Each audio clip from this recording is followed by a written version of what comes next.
The stars stretched endlessly across the black canvas of space, their light a faint glimmer against the infinite void. On board the human ship Odyssey, Captain Ryan Collins stood at the helm, his eyes fixed on the vast expanse before him.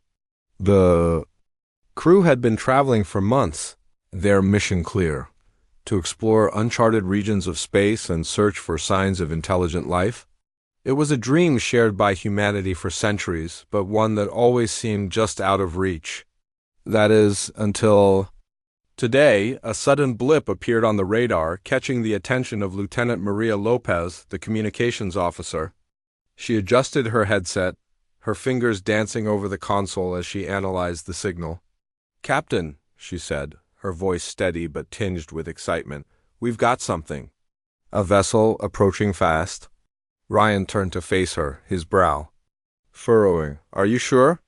Could it be debris or a glitch in the system?" Maria shook her head. "No, sir, this is no glitch. It's moving with purpose, and—" Her voice trailed off as the screen flickered, displaying an image of the approaching object. The ship was unlike anything they had ever seen, smooth, sleek, and glowing faintly with an otherworldly light. Its design was alien yet strangely beautiful. "Sound the alarm," Ryan ordered, his tone firm. "Get everyone to their stations. We don't know what we're dealing with here." As the crew scrambled to prepare, the alien ship slowed to a halt just outside the Odyssey's range. For a moment there was silence, the kind that made the hairs on the back of your neck stand up. Then a message came through, transmitted directly into the ship's communication system. It wasn't in any language the crew recognized, but thanks to advanced translation software, the words appeared on the main screen in clear, simple English. "We come in peace." The bridge erupted into murmurs. Some crew members exchanged nervous glances, while others grinned with disbelief. Humanity had dreamed of this moment for so long, but now that it was here, it felt surreal. Ryan raised a hand to quiet the chatter. "Lieutenant Lopez, can we respond?" Maria nodded, her hands flying over the controls. "Yes, sir, I'm patching us through now." She took a deep breath before speaking into the microphone. "This is Captain Ryan Collins of the Earth vessel Odyssey. We acknowledge your message. State your intentions." The response came almost immediately. "We are the Valith. We seek knowledge and understanding. Your world interests us." Ryan glanced at Dr. Emily Carter, the ship's xenobiologist, who had been quietly observing from the corner. Her expression was unreadable, a mix of curiosity and caution. He gestured for her to join him at the center of the bridge. "What do you think?" he asked in a low voice. Emily hesitated.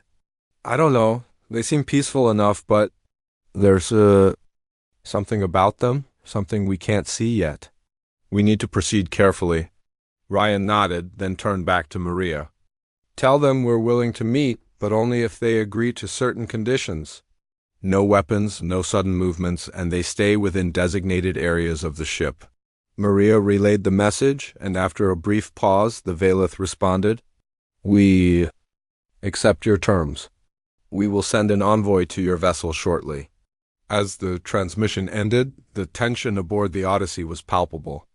The crew worked quickly to prepare for the arrival of their alien visitors, setting up a secure meeting area and running last-minute checks on all systems. Ryan paced back and forth, his mind racing with possibilities. Were these aliens truly as benevolent as they claimed, or was this some elaborate ruse? When the Valith finally arrived, they did so with an elegance that left the humans in awe. Their ship extended a slender, tube-like structure, docking seamlessly with the Odyssey. Moments later, the airlock hissed open, and the first of the Valith stepped through. They were tall, towering over the humans, with elongated limbs and shimmering skin that seemed to shift colors depending on the angle of the light. Their faces were smooth and featureless except for two large, luminous eyes that glowed softly. Ambassador Kale, the leader of the group, introduced himself and his companions. His voice, transmitted through a device attached to his chest, was calm and measured. "We thank you for welcoming us. We mean no harm." Ryan extended a hand, unsure if the gesture would be understood. To his surprise, Kale mimicked the motion, his hand cool and smooth against Ryan's palm. Welcome aboard, Ryan said. We're honored to make your acquaintance. The meeting began cordially, with both sides exchanging information about their respective civilizations. The Valeth spoke eloquently about their history, their achievements, and their desire to learn from other species.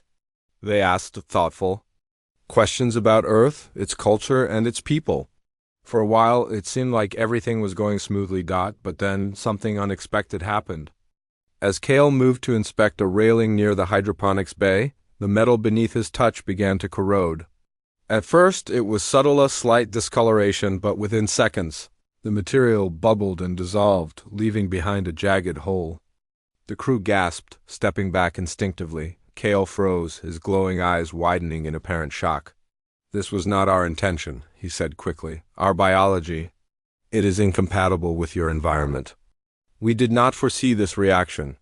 Dr. Carter stepped forward, her voice calm but firm. "Incompatible how? What exactly is happening here?" Kale explained that their bodies emitted trace amounts of enzymes designed to break down organic matter. These enzymes were harmless to the Valeth but destructive to Earth-based materials. The revelation sent a chill through the room. If even brief contact caused such damage, what would happen if the Valeth visited Earth itself? Ryan clenched his fist, trying to keep his emotions in check. "Is there any way to prevent this? Any solution you can offer?" Kale hesitated. "We have containment protocols, but they require specialized equipment. Without it, prolonged interaction with your world may prove problematic." The weight of the situation settled heavily on the shoulders of everyone present. Humanity had finally made contact with an alien species, only to discover that their very existence posed a threat. As the meeting drew to a close, Ryan couldn't help but wonder if this encounter would bring them closer to the stars or push them further away. The meeting between the humans and the Valeth ended on a note of uneasy understanding. Ambassador Kale had apologized repeatedly for the unintended damage caused by his biology, but the tension in the air was impossible to ignore. The crew of the Odyssey worked quickly to repair the corroded railing, though it was clear that the incident had shaken their confidence. Lieutenant Maria Lopez stood at her station, replaying the moment in her mind. She had seen the look of genuine surprise on Kale's face when the metal began to dissolve. Was it truly an accident, or was there more to it? Dr. Emily Carter, meanwhile, was deep in thought. She had spent years studying alien ecosystems and hypothetical first-contact scenarios, but nothing in her training could have prepared her for this. The Valeth were unlike anything humanity had imagined, advanced, intelligent and seemingly peaceful, yet inherently dangerous to Earth's environment. As she analyzed samples of the corroded material, she couldn't shake the feeling that there was something they were missing. Something bigger. Captain Ryan Collins called a private meeting with his senior officers. The room was small and dimly lit, the hum of the ship's engines providing a steady backdrop. "All right," Ryan began, leaning against the table. "Let's talk about what just happened. What do we know so far?" Maria spoke first. "Their biology is incompatible with ours." "That much is clear, but they claim it's unintentional." "I'm not sure if we can trust them completely," Emily nodded. "It's possible they're telling the truth. Their enzymes might be a natural part of their physiology, something they've never had to think about until now. But even if it's accidental, the consequences are serious. If they set foot on Earth, they could cause widespread destruction." Without even realizing it, Ryan frowned. "And what about their intentions? Do we believe them when they say they're here to learn and cooperate?" "That's the tricky part," Emily replied. "They seem sincere, but we don't know enough about their culture or motivations. For all we know, this could be some kind of test or worse, a trap." The conversation was interrupted by a sudden alarm blaring through the ship. Red lights flashed on the walls as the computer announced, "Warning, contamination detected in hydroponics bay. Biohazard level elevated." Ryan's heart sank. "What now?" he muttered, rushing out of the room with the others close behind. They made their way to the hydroponics bay, where the crew was already scrambling to contain the situation. The plants, once vibrant and green, were wilting and blackened, their leaves curling inward as if burned. Strange, shimmering particles floated in the air, clustering around the edges of the room. What the hell is going on? Ryan demanded, turning to Emily. She knelt down to examine the particles, her expression growing more troubled by the second. These aren't from the Valith, she said. They're something else. Microscopic organisms, maybe. They must have been drawn here by the energy signature of the Valith ship. Maria looked horrified. You mean those things are aliens too? Not necessarily, Emily explained. They could be native to deep space, dormant until something triggers them. The Valith's presence seems to have activated them, and now they're multiplying rapidly. Ryan clenched his jaw. Can we stop them? I don't know yet, Emily admitted. But if we don't act fast, they'll spread to other parts of the ship. And that's assuming they stay contained here. If they get into the life support systems? She didn't need to finish the sentence. Everyone understood the stakes. Without functioning life support, the Odyssey would become a floating tomb. Ryan turned to Maria. Contact the Valith. Tell them what's happening. Maybe they can help. Maria hesitated. Are you sure that's wise, sir? After what just happened, I'm not sure we should trust them. We don't have a choice, Ryan snapped. If they created this mess, they owe us answers and solutions. Maria nodded and relayed the message to the Valith ship. To everyone's relief, Cale responded almost immediately. His voice came through the comm system, calm but tinged with concern. We are aware of the situation. These organisms are not of our making, but their reaction to our energy fields is predictable. We will assist you. Moments later, the Valith envoy returned to the Odyssey, moving carefully to avoid further contact with the ship's surfaces. Cale carried a small device that emitted a soft, pulsating light. He approached the hydroponics bay, flanked by two of his companions. This containment field will neutralize the organisms, he explained. However, it must be deployed quickly before they adapt. The crew watched anxiously as Cale activated the device. The shimmering particles began to slow their chaotic movement, clustering together in response to the light. Within minutes, they dissolved into harmless dust. Leaving the air clear and breathable once again, Ryan let out a breath he hadn't realized he'd been holding. Thank you, he said, addressing Cale. We couldn't have done that without your help. Cale inclined his head slightly. It was the least we could do. However, this incident underscores the dangers of our interaction. Perhaps it would be best if we parted ways before further complications arise. Ryan wanted to agree, but something held him back. The Valith had caused problems, yes, but they had also solved one. Could humanity afford to turn away potential allies, especially when the universe seemed so full of unknown threats? Before he could respond, another transmission came through, one that sent chills down everyone's spines. General Alan Hayes, commander of Earth's Space Fleet, appeared on the main screen. His stern face filled the monitor, his voice cutting through the tension like a knife. Captain Collins, report. What is the status of your mission? Ryan stepped forward, knowing there was no point in sugarcoating the situation. Sir, we've made contact with an alien species, the Valith. They appear to be explorers seeking knowledge, but their biology is incompatible with our environment. Additionally, their presence triggered an infestation of microscopic organisms that threatened the ship. With their assistance, we've contained the threat, but Hayes cut him off sharply. Enough. You're telling me these aliens nearly destroyed your ship, and you're still entertaining their presence. This isn't a negotiation, Collins. Stand down and prepare for reinforcements. We're sending a fleet to intercept? Ryan's stomach tightened. Sir, with respect, firing on them could escalate the situation. They've shown no signs of hostility. They corroded your ship and unleashed a biohazard, Hayes barked. That's hostile enough for me. I won't risk Earth's safety because you're too soft to pull the trigger. Await further instructions. The transmission ended abruptly, leaving the bridge in stunned silence. Maria broke the quiet first. He's sending a fleet? Against the Valith? Sir, they'll tear us apart? Ryan knew she was right. The Valith's technology was far beyond anything humanity possessed. A direct confrontation would end in disaster. He turned to Cale. You heard that. My superiors are sending warships. They see you as a threat. Kale's glowing eyes dimmed slightly as if in disappointment. We regret that our arrival has brought such fear. We meant no harm to your people. However, if your leaders choose aggression, we will defend ourselves. Ryan felt a pang of guilt. Despite the danger the Valeth posed, they had acted honorably so far. It wasn't fair to punish them for circumstances beyond their control. There has to be another way, he muttered. Emily stepped forward, her voice firm. Maybe there is.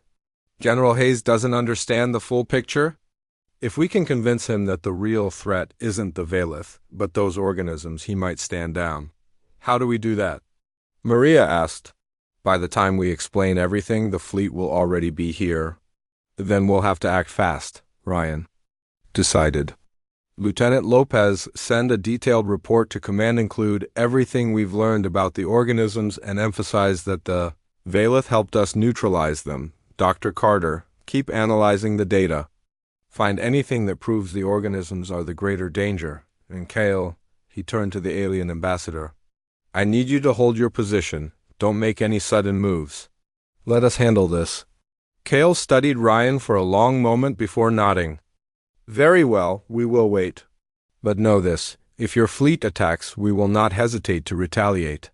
As Kale and his companions returned to their ship, Ryan couldn't shake the feeling that time was running out. The Valeth had shown restraint, but how long would that last if Earth's fleet arrived guns blazing? And what would happen if the organisms adapted to the containment field and spread beyond the Odyssey? For now, all they could do was hope that reason would prevail over fear. The hours that followed were tense and exhausting. Every member of the Odyssey crew worked tirelessly, their movements sharp and hurried as they prepared for the arrival of Earth's fleet. Captain Ryan Collins paced back and forth on the bridge, his mind racing with possibilities. He knew the reinforcements General Hayes had promised would arrive soon, too soon, and when they did, there was no guarantee they could prevent a conflict. Lieutenant Maria Lopez sat at her station, her fingers flying over the controls as she sent a detailed report to command. She included everything: the Valeth's peaceful intentions, the accidental corrosion caused by their biology, and the threat posed by the mysterious organisms. She even attached visual evidence of the damage and the containment field used to neutralize the swarm. Still, she couldn't shake the feeling it wouldn't be enough. Sir, she said, glancing up at Ryan, do you really think command will listen? General Hayes sounded ... determined. Ryan stopped pacing and looked at her, his expression grim. I don't know, Maria, but we have to try. If we can make them see the bigger picture, maybe, just maybe, they'll hold off long enough for us to figure this out. Dr. Emily Carter, meanwhile, was deep in the science lab, analyzing samples of the organisms under a high-powered microscope. Her brow furrowed as she studied their structure, noting how quickly they had adapted to the containment field. These things are evolving, she muttered to herself. They're not just multiplying, they're changing, becoming more complex. She called Ryan over to show him her findings. On the screen, the organisms appeared as tiny, shimmering shapes, but closer inspection revealed intricate patterns forming within their clusters. Look at this, Emily explained, pointing to the screen. They're starting to organize themselves into something resembling machines. It's like they're using the energy from the Valeth's ship to grow smarter, stronger, Ryan frowned. So what happens if they get loose again? Then we're looking at a much bigger problem, Emily replied. If these organisms reach Earth, they could spread uncontrollably.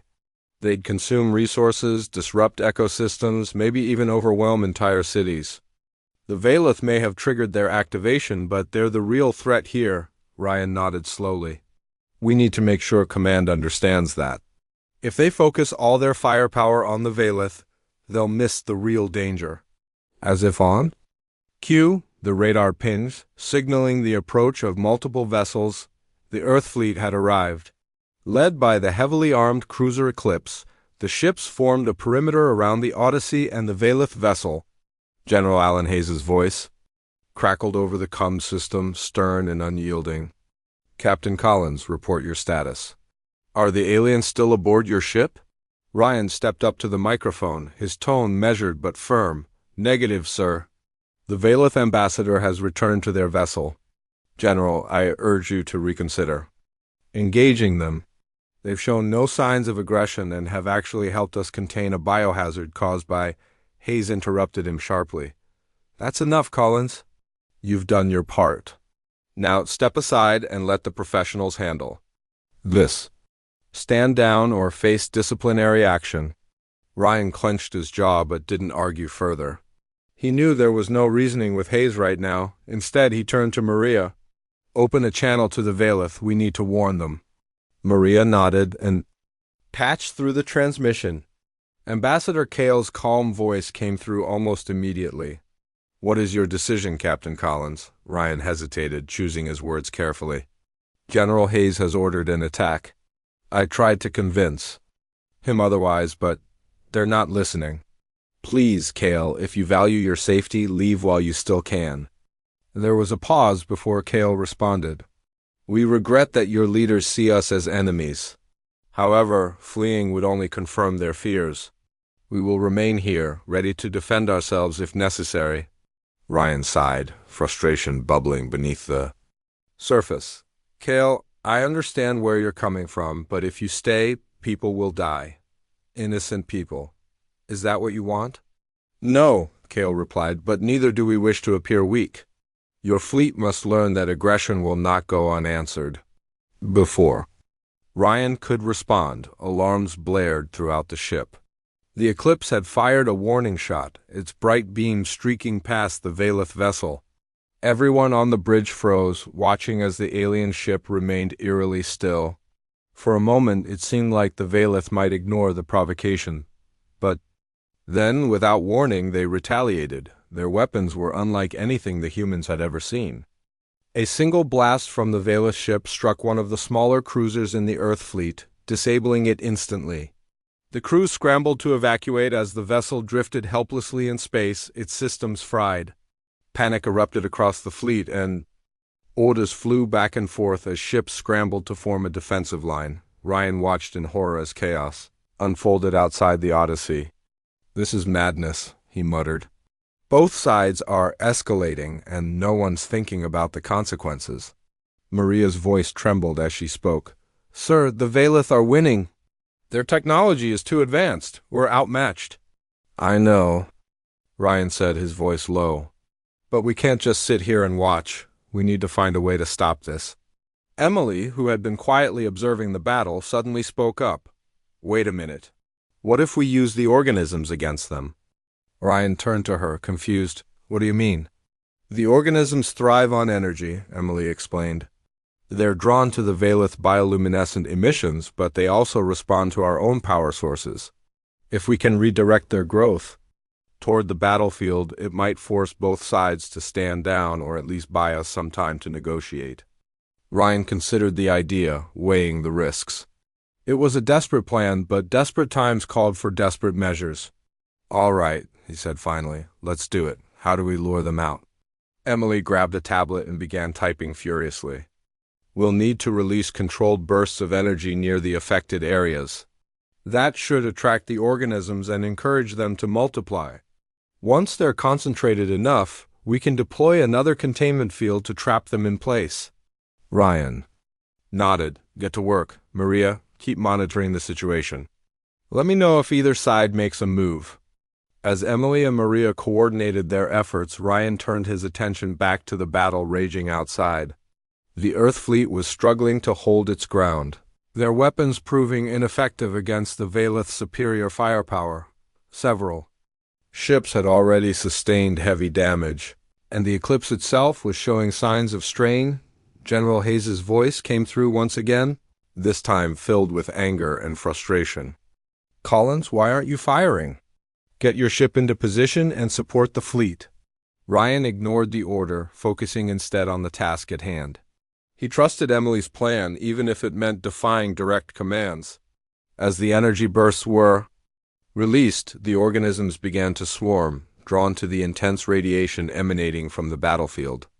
Their shimmering forms coalesced into dense clouds, blocking the view of the opposing forces. The Valeth, realizing the new threat, ceased their attacks and retreated slightly, their glowing eyes fixed on the growing mass of organisms.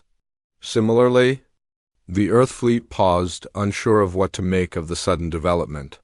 For the first time since the standoff began, there was a brief lull in the fighting. Ryan seized the opportunity. Maria, open a channel to both sides.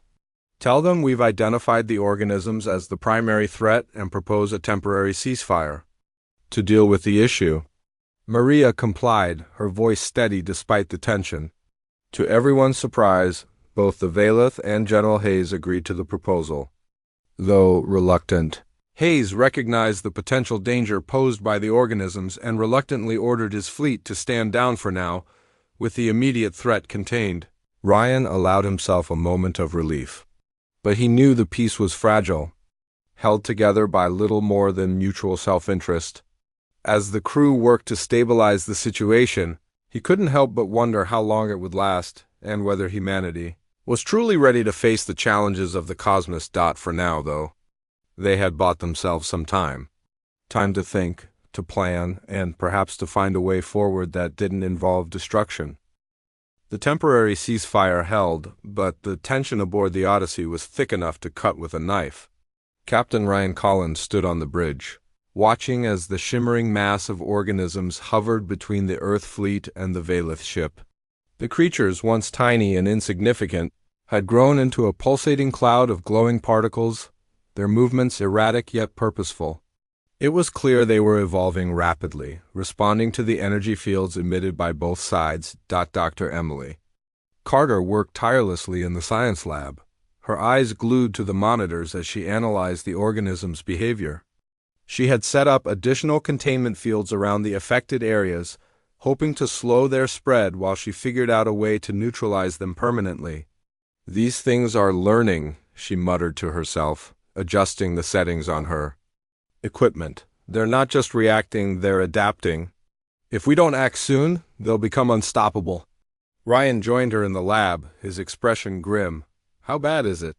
he asked, leaning against the counter. Emily didn't look up from her work. "Bad, they're forming structures now, patterns that resemble circuits or neural networks. I think they're starting to mimic the technology they've been exposed to. If they reach the ship's power cores, they could drain them completely."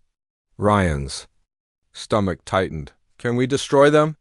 "Not without risking catastrophic damage to our own systems," Emily replied. "Our weapons aren't designed for something like this. And even if we could target them, the energy released might trigger an explosion." Ryan sighed, running a hand through his hair. "So what do we do? Sit here and wait for them to overrun us?" "No," Emily said firmly. "We contain them for now and find a way to redirect their growth, but we can't do it alone." "We need the Valeth's help," Ryan hesitated. Asking the Valeth for assistance felt like walking a tightrope. On one hand, they had already proven capable of neutralizing the organisms earlier. On the other hand, trusting them fully still felt like a gamble. "Do you think they'll cooperate?" he asked.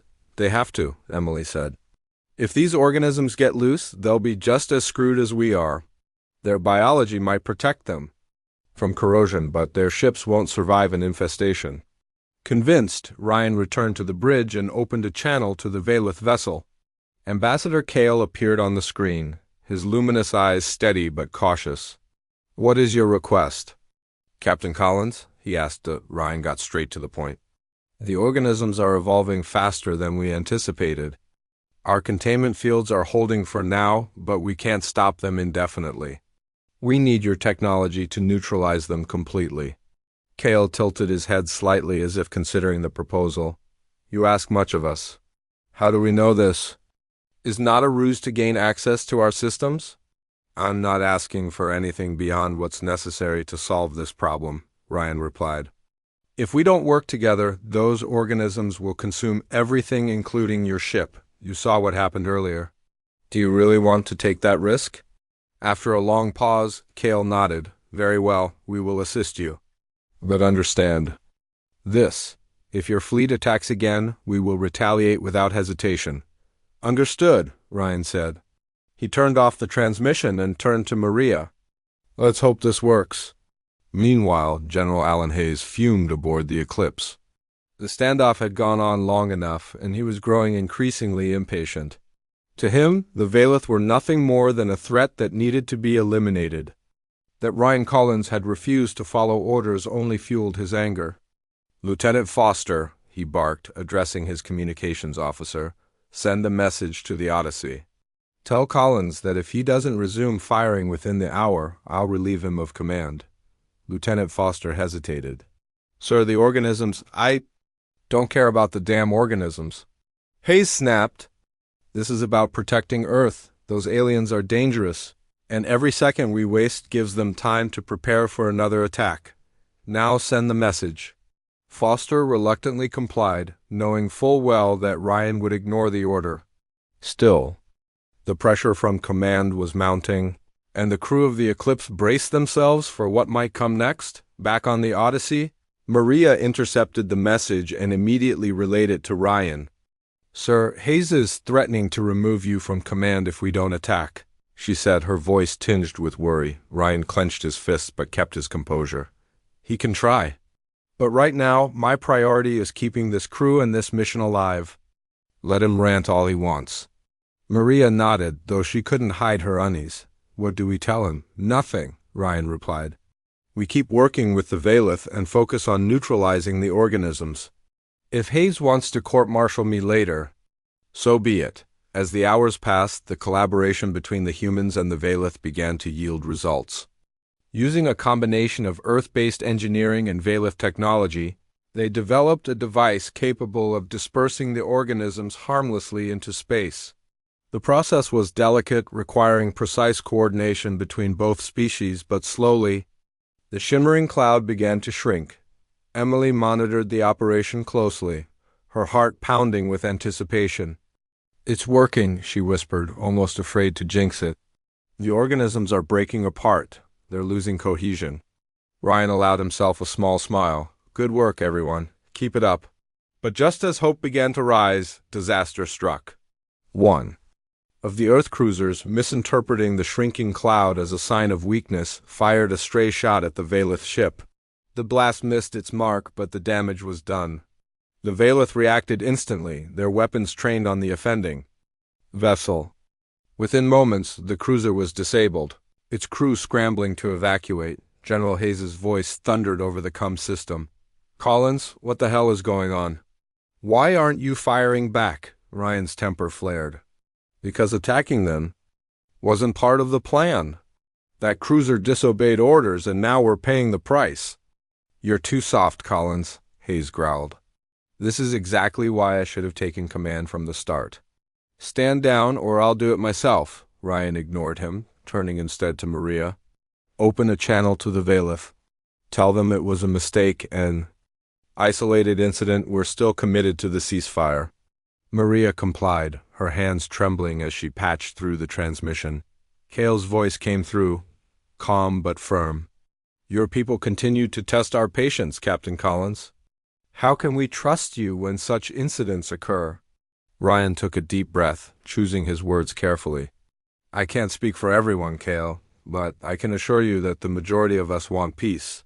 If we let fear and mistrust dictate our actions, we'll lose everything, including any chance of solving this crisis." There was a long pause before Cale responded. "Very well. We will grant you one final opportunity.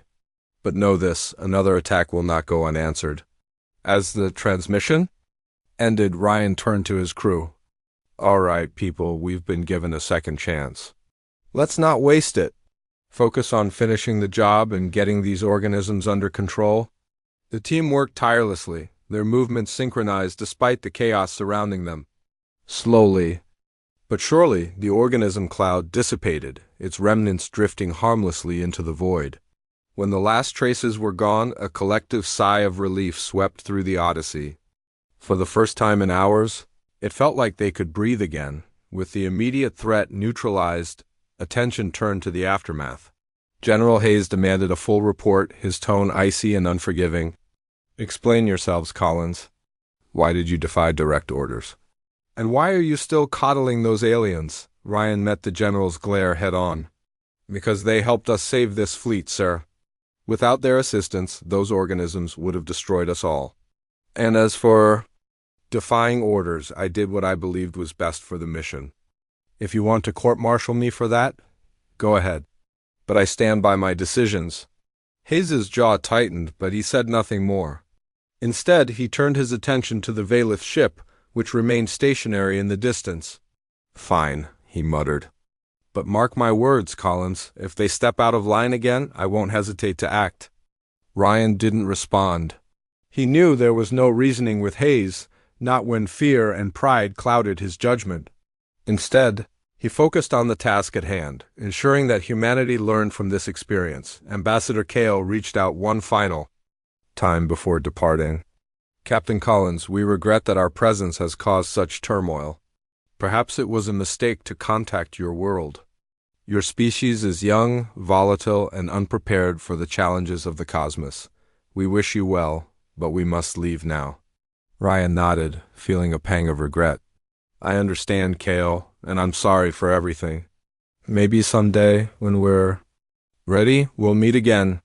As the Valith ship disappeared into the stars, Ryan gazed out at the vast expanse of space.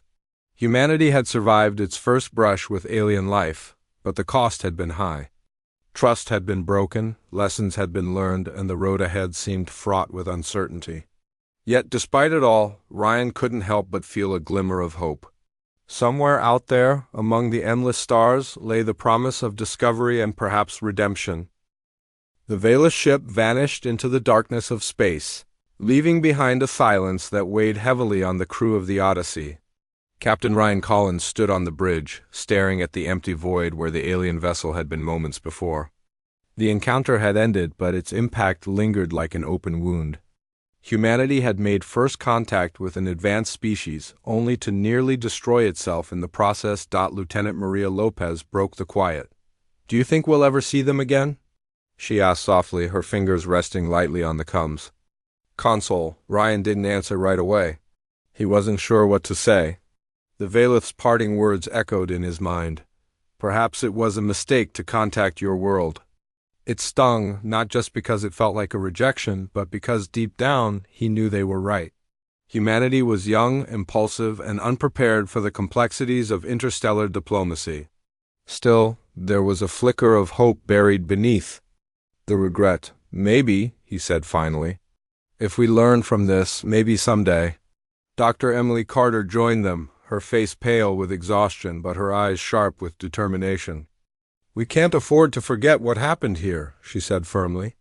This wasn't just about us or the Valith, it was about how fragile everything is. One wrong move and we could have lost everything, Ryan nodded. You're right.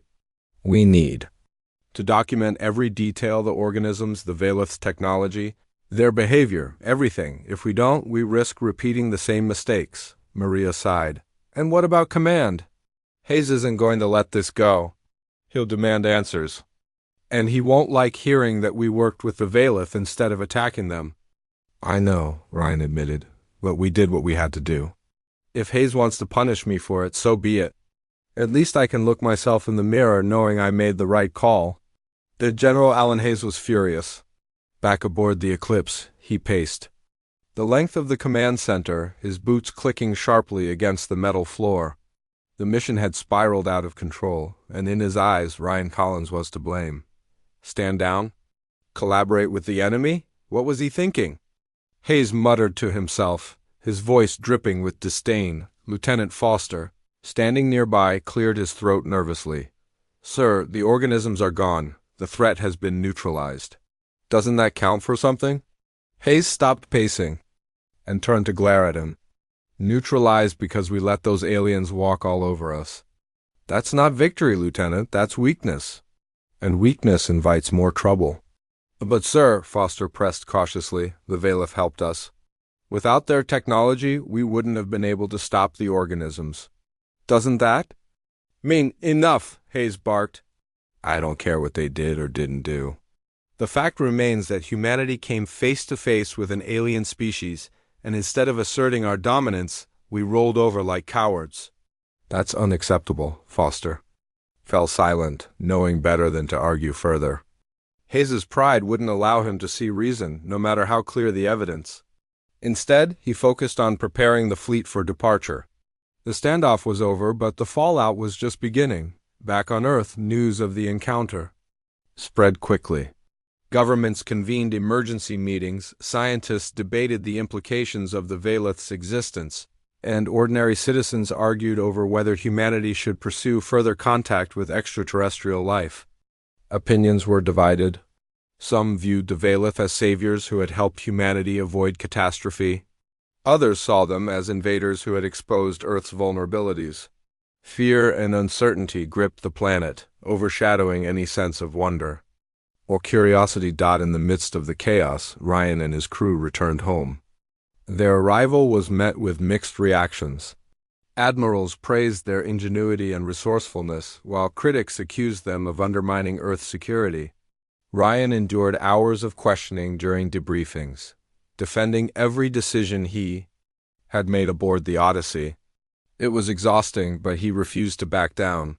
"We did what needed to be done," he told the panel sternly. "If anyone thinks they could have handled it better, they're welcome to try next time." Emily presented her findings to a team of researchers, detailing the organism's behavior and the potential risks they posed. Her report painted a sobering picture. Humanity wasn't ready for the unknown dangers lurking in space. "We got lucky this time," she warned. "But luck doesn't last forever. If we want to survive, we need to invest in better technology, stricter protocols, and a deeper understanding of the universe around us." Maria, meanwhile, found herself struggling to adjust to life back on Earth. The events aboard the Odyssey had left her shaken, haunted by thoughts of what might have happened if things had gone differently. She often replayed the moment when the organisms began to swarm, wondering if she could have acted faster, communicated more clearly. It wasn't until Ryan pulled her aside one day that she began to feel a sense of closure.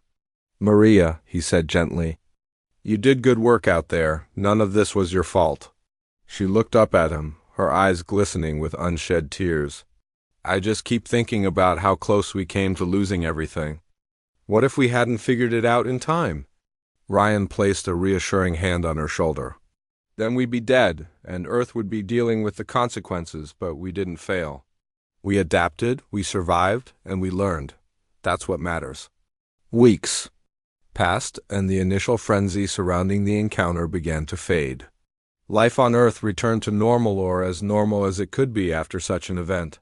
Scientists continued studying the data collected during the mission, searching for ways to prevent similar crises in the future. Politicians drafted new policies governing space exploration, balancing the desire for discovery with the need for caution. For Ryan, the experience changed him in ways he couldn't fully articulate. He still believed in humanity's potential to reach for the stars, but he also understood the risks involved. Exploration wasn't just about finding new worlds. It was about learning to coexist with the unknown, and sometimes that meant stepping back instead of charging forward. One evening, as he sat alone in his quarters, he pulled out a small recording device. On it was a message from Ambassador Kale, sent shortly before the Valeth departed. Ryan had listened to it dozens of times, each word etched into his memory.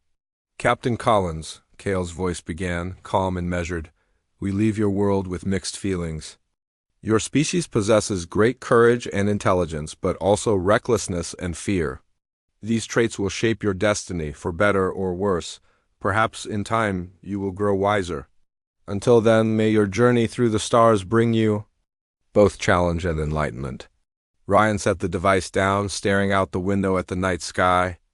Somewhere out there, the Valeth were continuing their voyage, seeking knowledge and understanding. And somewhere else, countless other civilizations waited, their intentions unknown. Humanity had taken its first step into the cosmos, stumbling. An uncertain but alive as he gazed at the stars, Ryan allowed himself a small smile. The road ahead would be difficult, fraught with challenges and compromises. But it was a road worth traveling. After all, the greatest discoveries often came from taking risks, even when failure loomed large, and so, with hope tempered by humility, humanity prepared to face whatever lay beyond the horizon.